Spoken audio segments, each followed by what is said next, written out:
Before we dive into this incredible HFY sci-fi story, make sure to subscribe to the channel and hit the like button. Your support helps bring more epic tales of humanity's courage against the stars.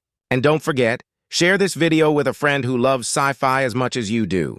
The artificial sun of Kepler-7 space station blazed with desperate intensity over the Athena 368 fleet hangars. Commander Zixithara stared through the panoramic windows while her chitinous mandibles twitched in a nervous tick that only appeared during the worst moments. 7 million galactic credits per day.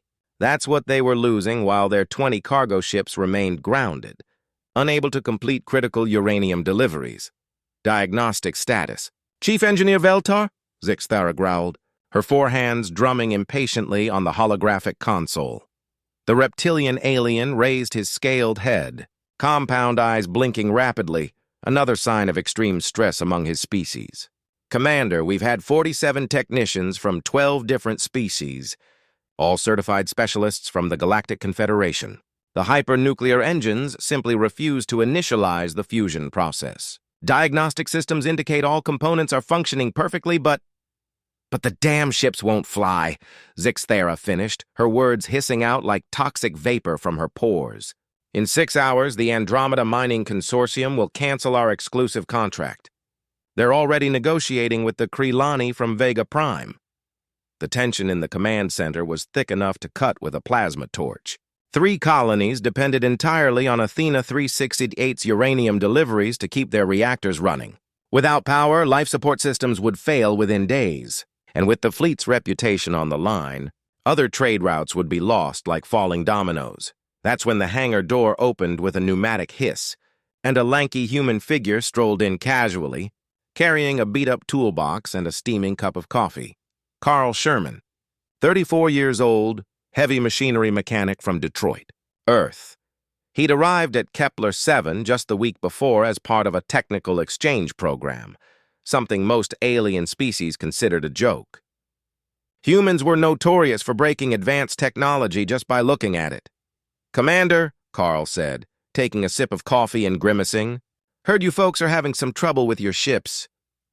Veltar rolled all 12 eyes simultaneously. "Human, 47 of the galaxy's finest technicians have already examined these systems. I hardly think your primitive perspective could offer anything our advanced technology hasn't detected." Carl shrugged, set his coffee on a workbench, and opened his toolbox. "Mind if I take a look?" Got about 2 hours before lunch. Zixithara was about to dismiss him when her communicator flashed an urgent red alert. The Andromeda Consortium had moved up the deadline by 2 hours. Now they had just 4 hours before losing everything. "What's one more at this point?"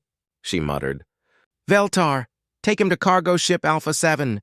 15 minutes later, Carl was in Alpha 7's engine compartment, completely ignoring the complex three-dimensional holograms floating around him. Instead, he crouched down beside the main reactor and simply listened.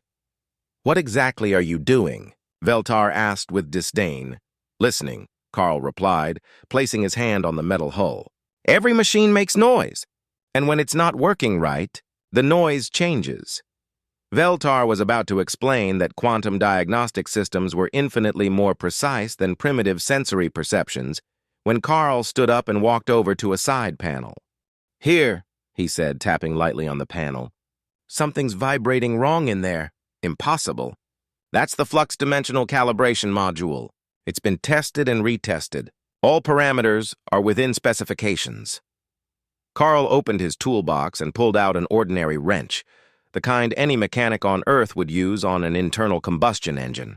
Veltar nearly fainted. "You cannot use that." "Primitive thing. On 5th-generation technology!" But Carl had already removed the access panel and was looking inside the module. He reached in and carefully touched a small component at the center of the mechanism. "Ah," he said, smiling. "Here's your problem." With precise movements, Carl adjusted a small valve that was slightly misaligned, maybe half a degree to the left. It was such a subtle misalignment that quantum sensors didn't even register it as an anomaly. "That cannot be causing the problem," Veltar protested. "It's just a secondary pressure regulator." Carl closed the panel and wiped his hands on a rag.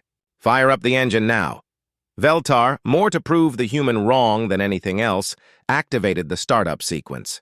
The hypernuclear engine roared to life instantly, all systems functioning perfectly. The silence in the hangar was absolute for exactly 10 seconds. How? Veltar stammered. Carl took another sip of his coffee. Sometimes when you have really advanced tech, it gets too sensitive. That little regulator was knocked out of alignment from vibrations during hyperspace jumps. Nothing the computers could detect, but enough to mess up the whole fusion process. It's like when the carburetor on my Chevy gets out of tune. The car still starts, but it won't run worth a damn.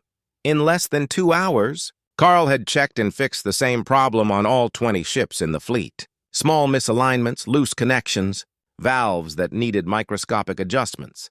Things that decades of automation had taught alien technicians to ignore. When the ships finally took off for their delivery routes, Commander Zixthera found Carl in the hangar, finishing his ham sandwich. "Sherman," she said, her 4 hands trembling slightly.